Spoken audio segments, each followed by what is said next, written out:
Le Seigneur soit avec vous. Lecture de l'Évangile de Jésus-Christ selon saint Matthieu.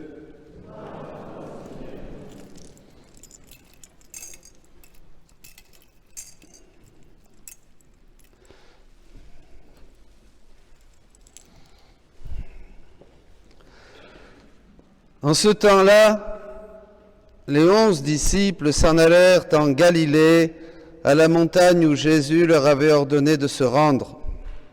Quand ils le virent, ils se prosternèrent, mais certains eurent des doutes. Jésus s'approcha d'eux et leur adressa ces paroles. « Tout pouvoir m'a été donné au ciel et sur la terre. Allez de toutes les nations, faites des disciples, baptisez-les au nom du Père et du Fils et du Saint-Esprit, apprenez-leur à observer tout ce que je vous ai commandé. Et moi, je suis avec vous tous les jours, jusqu'à la fin du monde. »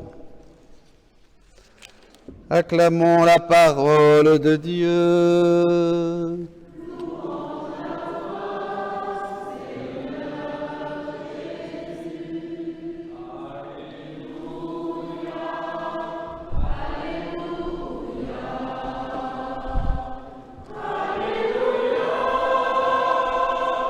Alléluia, Alléluia, Alléluia, Alléluia.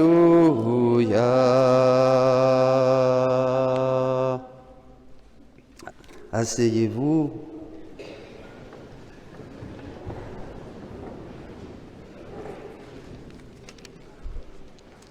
Jésus parle avant de partir à ses disciples et ils doutent. Ils ont des doutes. Il dit pourtant des choses. « Tout pouvoir m'a été donné au ciel et sur la terre. » Vous y croyez? Est-ce que vous croyez qu'il y a un Dieu qui est tout-puissant, qui peut tout, qui fait tout? Vous y croyez ou vous doutez? Quelques-uns croient, quelques-uns doutent. Mais c'est en fait la seule question qu'on doit vraiment se poser sur Terre, parce que c'est ça qui peut faire basculer notre vie à droite ou à gauche. On peut faire partie de la masse des gens qui aujourd'hui ne vivent que de la matérialité du monde, en essayant de jouir, d'être heureux, un petit peu par-ci, un petit peu par-là, jusqu'au jour où l'heure est venue et on leur achète un beau cercueil et puis ils s'en vont et ils ne laissent aucune trace. Ou on peut croire. Et c'est vous, les enfants, c'est ça, c'est pour ça que c'est une journée incroyable. Ces enfants, pourquoi ils vont faire leur première communion? À quoi ça sert? Est-ce que vous y croyez? Est-ce que cette première communion, je leur disais avant de rentrer, ne faites pas comme moi j'ai communié à votre âge et j'ai tout oublié jusqu'à 24 ans, jusqu'à ce que Dieu de nouveau touche ma vie à l'autre bout du monde. Ne faites pas comme moi. Parce que qui sait si vous reviendrez à Dieu? C'est pas sûr. La grâce passe, dit saint Augustin, mais elle passe un jour à travers une épreuve, une difficulté. Et il faut la saisir, parce que tu ne sais pas quand est-ce qu'elle reviendra. Peut-être qu'elle ne reviendra pas. Dieu nous parle, Dieu nous invite. Alors, avant de raconter une histoire aux enfants, il paraît qu'ils parlent beaucoup, me disait Evelyne, notre catéchiste. Je veux d'abord dire 2 mots sur la Trinité, parce qu'on ne peut pas éviter aujourd'hui de parler de la Trinité. Je sais, pardonnez-moi, c'est grand, c'est abstrait, ça peut paraître compliqué. En fait, c'est tellement simple. La Trinité, ça vous dit quelque chose? C'est le cœur de la foi catholique. Un Dieu, 3 personnes. Le Père qui nous a créés, le Fils qui nous sauve et que ses enfants vont recevoir, et l'Esprit qui nous transforme, nous sanctifie, nous déifie et nous fait ce que nous devrions être, des êtres divins. Vous y croyez? Des êtres divins. On n'est pas fait pour être ce qu'on est là, On n'est pas fait pour être ce qu'on est là, c'est-à-dire malade, envieux, méchant, accro, triste, riche, pauvre, gros, maigre, avec tous ses soucis. On n'est pas fait pour être ça, on est fait pour être des dieux. Jésus l'a dit. On est fait pour vivre éternellement aussi, on n'est pas fait pour mourir. Alors, je pars de la Trinité et après je reviens aux enfants. Qu'est-ce qui s'est passé au nom du Père, donc, qui nous sanctifie, qui nous crée, du Fils qui nous sanctifie et de l'Esprit qui nous sanctifie, du Fils qui nous sauve? Dieu est amour. Imaginez que Dieu est un être d'amour. Et à l'intérieur de lui-même, il y a le Père, il y a le Fils et il y a le Saint-Esprit. Vous êtes d'accord? Oui, les enfants? Le Père, le Fils et le Saint-Esprit. Et alors, ils sont contents. Les trois personnes sont très contentes parce qu'elles n'ont besoin de personne. Merci. Elles n'ont besoin de personne. Ils sont pleinement heureux. Mais pour que l'amour soit complet, il faut qu'il soit complet à l'intérieur et à l'extérieur. Je prends un exemple. Vous aimez beaucoup une personne, votre femme, votre mari. Vous l'aimez dans votre cœur. C'est bien. Mais pour que cet amour soit vrai, il faut aussi l'aimer en lui faisant des cadeaux, en lui apportant de bonnes choses à manger, en achetant une maison, en allant se promener. Il faut aussi, sinon, c'est beau que tu me dis que tu m'aimes, mais j'aimerais voir un petit peu quelque chose. Vous êtes d'accord? Donc, l'amour, pour qu'il soit complet, il faut qu'il soit à l'intérieur et à l'extérieur. Donc Dieu, à l'intérieur de lui-même, de toute éternité, il a toujours été complet et heureux puisque le Père engendre le Fils fait un acte de réponse au Père et de cette réponse du Père et du Fils naît l'Esprit Saint qui se concrétise. En fait, voilà. Donc Dieu est bien. Mais il manquait quelque chose. Il manquait quelque chose à Dieu. Il a voulu, pour que cet amour soit complet, faire quelque chose en dehors de lui-même, en dehors de cette Trinité invisible qu'on ne voit pas, mais à laquelle on croit. Et par le fait de croire, elle transforme nos vies. C'est pour ça que vous faites votre première communion, les enfants, pour que le Fils qui vous sauve, eh bien, il continue de vous sauver, il vous donne la force d'aller jusqu'à la fin de votre vie. Donc je disais, l'amour doit être complet et doit être à l'extérieur. Alors Dieu a dit un jour, je vais sortir de moi-même et je vais faire quelque chose. Et c'est là qu'il a créé Jésus-Christ. Vous avez entendu parler de Jésus-Christ, le premier-né de toute créature, dit la Bible. Donc c'est Jésus-Christ qui a d'abord été créé, vrai Dieu et vrai homme et vrai Dieu. Vous allez me dire, mais comment, puisqu'il est venu après, parce qu'il est éternel, Dieu est éternel. Ne vous compliquez pas la tête, pensez que Dieu est éternel et que Jésus-Christ a été tout de suite créé, tout de suite a existé Jésus. Et Jésus a été en dehors de Dieu et il a eu toute cette création que vous voyez parce qu'il était roi. Jésus est le roi de la création, le roi des rois, même va dire le livre de l'Apocalypse.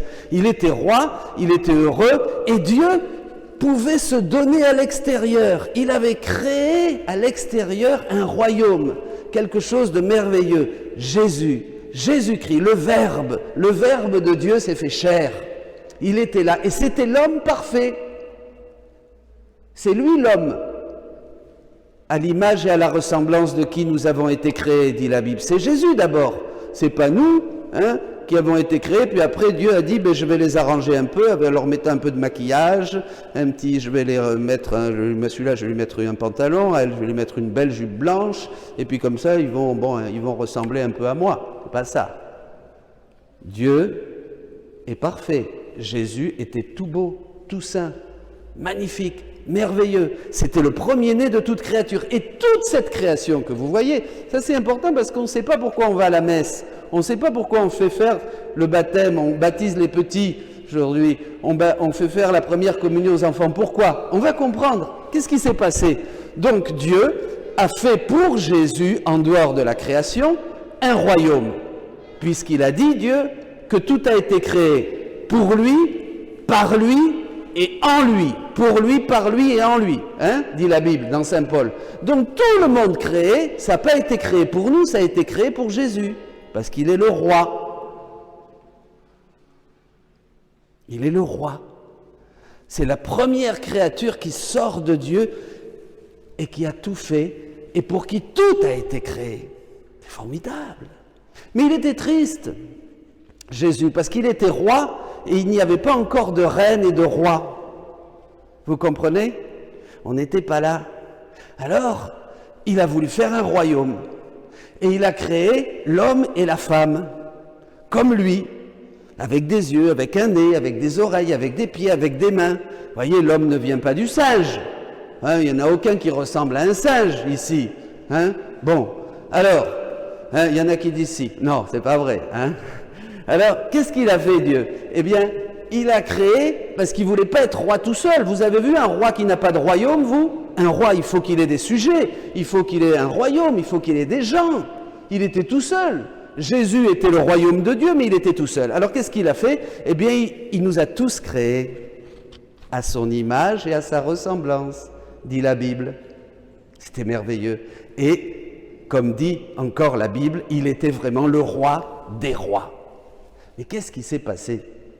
Eh bien, ça ne s'est pas très bien passé parce que un jour, on a dit à Dieu, ben, j'en ai marre de tes histoires. M'en fous. C'est ce qu'on a dit tous. C'est ce que nous continuons à dire. C'est ce que le monde continue à dire. Et c'est pour ça qu'on est malade. C'est pour ça qu'on a des virus. C'est pour ça qu'on meurt. C'est pour ça qu'on divorce. C'est pour ça qu'on avorte. C'est pour ça qu'on ne prie plus. On s'en fout. Comme me disait un internaute, il me dit, les gens s'en foutent de Dieu, Père Dominique. Ils s'en foutent de Dieu, tu comprends? Je dis, ben ouais, je sais, oui, ça fait mal, vous savez. Ça fait très mal. Ça bouge. Alors, ça s'est mal passé. On a dit non à Dieu. Et alors là, on s'est cassé la gueule. C'est-à-dire, on a dégringolé. On n'était plus immortel. On a commencé à être malade. On a commencé à suer pour travailler. On a commencé à avoir tout un tas de misères. Que vous avez, vous, hein, ces misères, comment on va terminer la fin du mois, est-ce qu'on va pouvoir changer de voiture, les factures arrivent, la grand-mère est malade, ses souffrances, et puis voilà, il meurt, elle meurt, et puis tout ça, et puis on se déchire, et les enfants vont bien, ils vont pas bien, enfin tous ces soucis de la vie avec cet horizon qui reste toujours marqué par cette heure de vérité où nous devons partir de ce monde. Mais vraiment, quelquefois, je me dis, est-ce que ça vaut la peine de vivre quelques années pour terminer comme ça au cimetière? J'en sais rien, moi. Je me suis posé la question bien longtemps avant d'avoir la foi. Alors je dis au bon Dieu, ben écoute, qu'est-ce que tu fous vraiment? Est-ce que c'est pas possible cette vie? Alors, qu'est-ce qu'a fait Dieu? Ben, je vous ai dit qu'il voulait son règne. Et alors, comme on s'est cassé la figure, parce qu'on a mangé le fruit défendu, hein, et puis qu'on a tout perdu, parce que c'est ça l'histoire. On a perdu l'immortalité, on a perdu la vie divine, on a perdu la divine volonté, on a perdu la science. On ne sait pas guérir les maladies, par exemple. Vous savez que dans la nature, il y a tout pour guérir toutes les maladies, mais on ne sait pas où c'est. C'est dommage.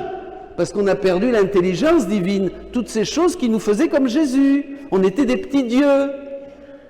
Alors, qu'est-ce qu'il a fait, le bon Dieu? Alors, je vais vous raconter une histoire, les enfants. Imaginez un paysan, un viticulteur. Tiens, voilà, on est chez nous. Le matin, il se lève, il prend son âne, et allez hop, au boulot, pour aller travailler au champ. Il n'y avait pas encore de machine à vendanger et puis à faire toutes ces choses, madame.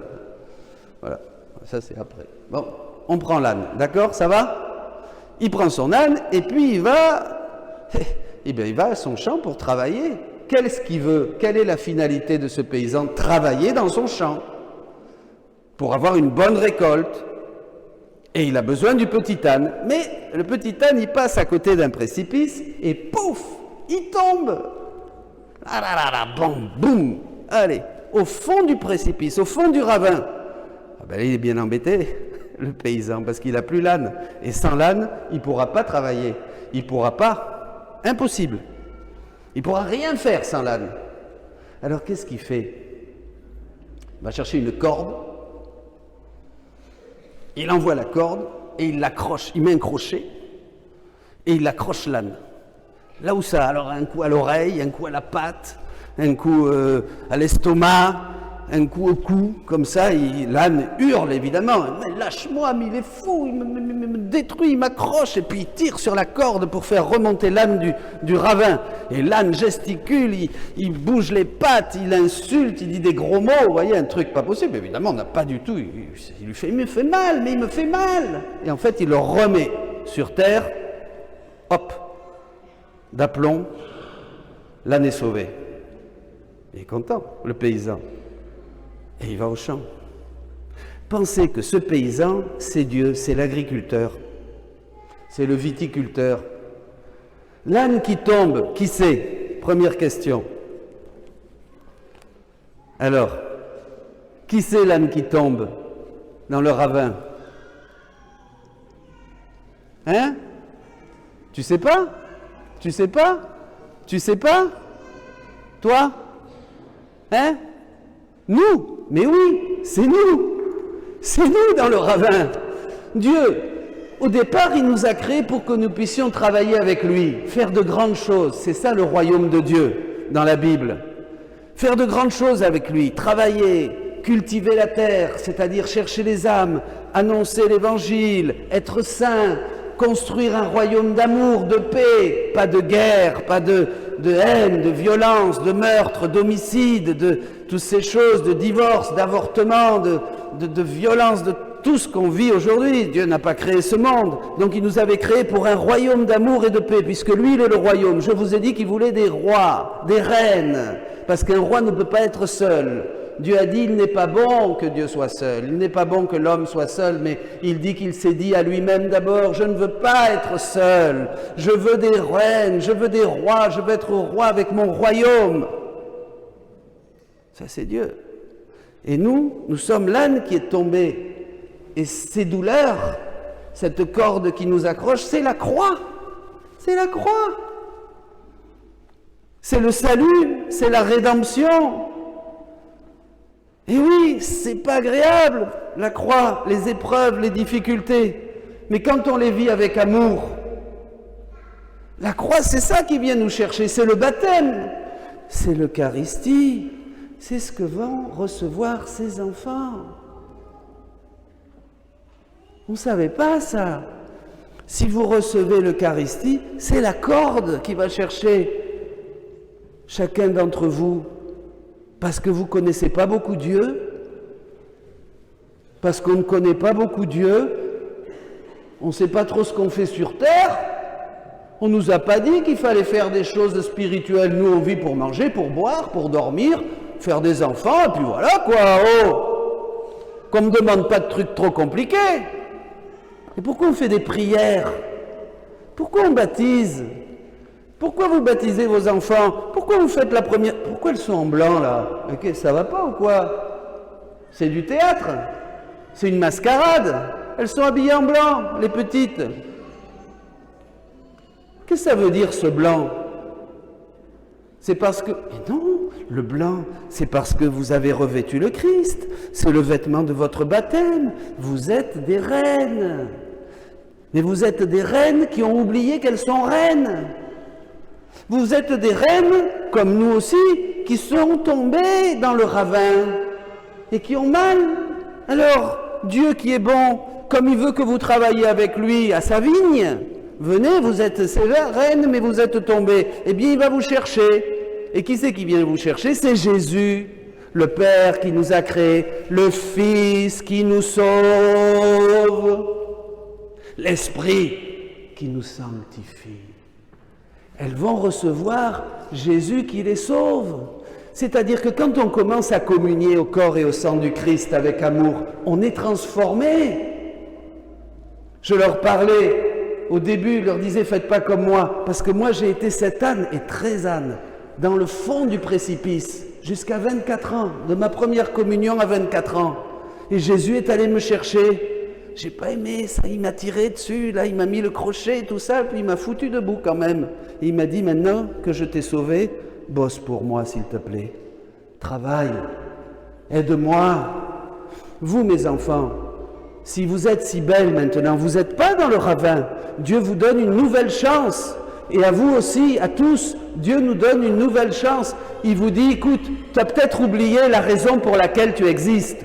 Tu as peut-être oublié qu'est-ce que tu fais sur Terre. Parce qu'il n'y a que les choses terrestres qui t'intéressent. Il n'y a que le plaisir, que la jouissance, que la fête. Bon, d'accord, j'accepte. Tu m'as oublié. C'est pas grave. Je suis toujours là. Je t'aime. Je peux te sauver, te sortir de ce précipice, de cette obscurité, de cette tristesse. Et je peux faire de toi ce que j'ai toujours rêvé que tu sois. Je peux faire de toi ce que j'ai toujours rêvé que tu sois. Un petit roi, une petite reine. Mais la seule question que je te pose, tu doutes ou tu crois ? Ne pensez pas avec votre hauteur. Faites pas ça. Croyez. Qui sommes-nous pour ne pas croire que Dieu nous parle? Est-ce que je serai plus intelligent que Dieu? Est-ce que je serai plus habile? Est-ce que j'ai en moi les clés, les raisons de l'existence, la finalité de l'existence, le pourquoi, la vie, la mort? Moi? Qui nous sommes? Des pauvres créatures. Alors si nous sentons tellement cette fragilité de créature, cette pauvreté, et d'être tombés bien bas dans le ravin, pourquoi ne pas croire et essayer? Qu'est-ce que ça coûte? Rien. Un peu d'humilité. C'est vrai. Se mettre à genoux, voyez, comme ça, à genoux, et dire, Dieu, Trinité que j'adore, je suis un pauvre mec. Je suis un pauvre mec. Je suis un homme et je ne sais rien des choses surnaturelles. J'ai oublié Dieu, j'ai oublié la vérité. Je vis dans l'erreur, dans le mensonge, dans l'égoïsme. J'ai rien. Je suis tombé dans le ravin, je me suis cassé la figure et j'embête les autres parce qu'en plus, comme j'ai mal, je suis désagréable, je suis méchant, je suis envieux, je suis jaloux, je suis agressif. Seigneur, j'en ai marre de cette situation de ma vie. Je voudrais changer. Comment je vais faire pour changer? Et Jésus va vous dire ce qu'il a dit, prends ma croix. Crois en moi, je vais te relever, je vais te faire sortir de ce trou et je vais te donner ta mission, travailler avec moi pour le royaume de Dieu. Eh bien ça, papa, maman, c'est ce que ces enfants attendent de vous. Ils sont jeunes, ils sont fragiles. Le monde qui les entoure est complètement rempli d'idoles, de mensonges et de faux paradis. Et eux, ils ont besoin de vous. Ils ont besoin de voir que papa et maman les poussent, que ce n'est pas seulement une première communion qui va se terminer, mais qu'après, il y aura encore une école de la foi, un chemin de foi, un apprentissage. Comment entrer en relation avec ce Dieu qui est Père, Fils et Saint-Esprit? Comment découvrir qui je suis? Le problème de l'homme aujourd'hui, c'est que nous avons oublié qui nous sommes. On ne sait pas qui on est. On croit qu'on est là par hasard, on ne se pose même pas la question si c'est un hasard. Ces enfants, ces petites filles ont besoin de nous. Elles ont besoin de gens qui leur montrent le chemin, la prière, qui les conduisent jusqu'à la confirmation. Ce n'est pas seulement les catéchistes qui vont faire le boulot. Ça ne sert à rien même à la limite. D'aller voir ou entendre parler de Dieu une fois par semaine ou une fois tous les 15 jours, c'est très peu. Dieu est vivant. Je vous disais que pour que l'amour soit complet, il doit être à l'intérieur et à l'extérieur. À l'intérieur, il est là. Elles vont recevoir Jésus. Mais à l'extérieur, il faut aussi leur montrer que vous les aimez, pas en leur changeant l'iPhone ou en leur achetant une autre tablette ou un autre jeu vidéo ou je ne sais pas quoi, moi. C'est pas ça. Montrez-leur l'amour vrai. tu l'auras, ta tablette, t'inquiète pas, ou ton nouveau téléphone aussi. Mais avant ça, il faut que papa et maman vous montrent un amour vrai, un amour qui vient de Dieu, un amour qui est dans votre cœur, un amour qui jaillit en disant « Ma fille chérie, on va prier Jésus. Ma petite puce, viens à la messe. On va prier le Seigneur, on va glorifier Dieu le Père parce que j'ai compris que j'étais tombé dans le ravin et une corde m'a été lancée, la croix de Jésus-Christ. Et maintenant je sais qui je suis. Je suis un homme, une femme à l'image et à la ressemblance de Dieu. Je ne suis pas un pion dans l'échiquier du hasard du monde. Je ne suis pas un numéro, je ne suis pas un individu, je ne suis pas un numéro de sécu. C'est ça le truc. Pardonnez-moi, je dis la vérité. Quand je prêche, je dis toujours la vérité. Après, et ce que je dis, c'est vrai. Je l'ai vécu dans ma chair et je l'ai vu vivre dans le cœur et le corps de beaucoup d'hommes et de femmes qui ont donné leur vie à Jésus, qui sont sortis du ravin de l'ignorance, de la peur, du mensonge et du péché et qui ont été rétablis. Homme, femme, vrai. Il n'y a pas d'homme, il n'y a pas de femme véritable s'il n'est pas avec Jésus. Sans Jésus, nous sommes rien. Ce Jésus que vous allez recevoir, mes petites filles chéries, c'est lui qui va vous rendre de vraies femmes, des femmes mûres, intelligentes, solides, remplies d'esprit de sagesse, capables de choisir le bien et le mal. La seule chose, c'est de ne jamais le laisser tomber. Même si on ne vous amène pas à la messe, gueulez, suppliez, disez « Je veux ma messe, je veux continuer, je veux m'accrocher au Seigneur, parce que je sais que si je le lâche, je tomberai et je me retrouverai au fond du ravin comme le petit âne. Et je ne sais pas quand est-ce que j'arriverai à choper cette corde. » Je fais une prière pour vous tous, maintenant, à la fin de ce petit message. Peu importe où vous vous trouvez dans la foi, peu importe si vous ne croyez pas du tout, si vous êtes rasé parce que de ce que je vous ai parlé, vous êtes douteux, vous êtes intrigué, peu importe, on va faire un acte de foi. 1 minute, mais 1 minute sincère. 1 minute sans penser. On va juste chacun dire à Dieu, si ce que j'ai entendu aujourd'hui est vrai, eh bien, je te demande que quelque chose se passe dans ma vie. C'est tout. Et si ce que j'ai entendu aujourd'hui n'est pas vrai, je sors de cette église et je ne veux jamais plus entendre parler de Dieu.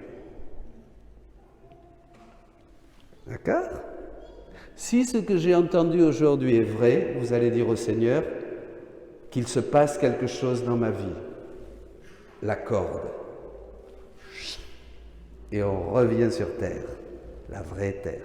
Sinon, vous voyez les enfants? Allez, on fait la prière. Et je demande le Saint-Esprit pour tous. On peut fermer les yeux.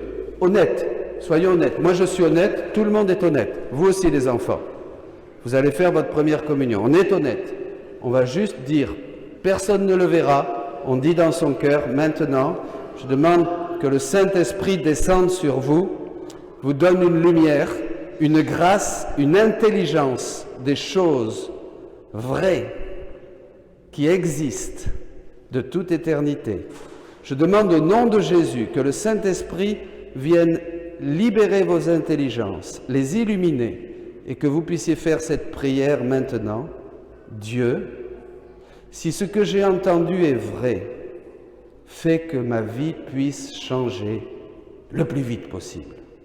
Dieu, si ce que j'ai entendu est vrai, fais que ma vie puisse changer le plus vite possible.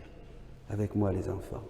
Dieu, si ce que j'ai entendu est vrai, fais que ma vie puisse changer le plus vite possible. Encore une fois. Dieu, si ce que j'ai entendu est vrai, fais que ma vie puisse changer le plus vite possible. Tous ensemble. Dieu, si ce que j'ai entendu est vrai, fais que ma vie puisse changer le plus vite possible. Encore une dernière fois avec tout son cœur. Dieu, si ce que j'ai entendu est vrai, fais que ma vie puisse changer le plus vite possible. Que Dieu vous bénisse au nom du Père, du Fils et du Saint-Esprit. Amen.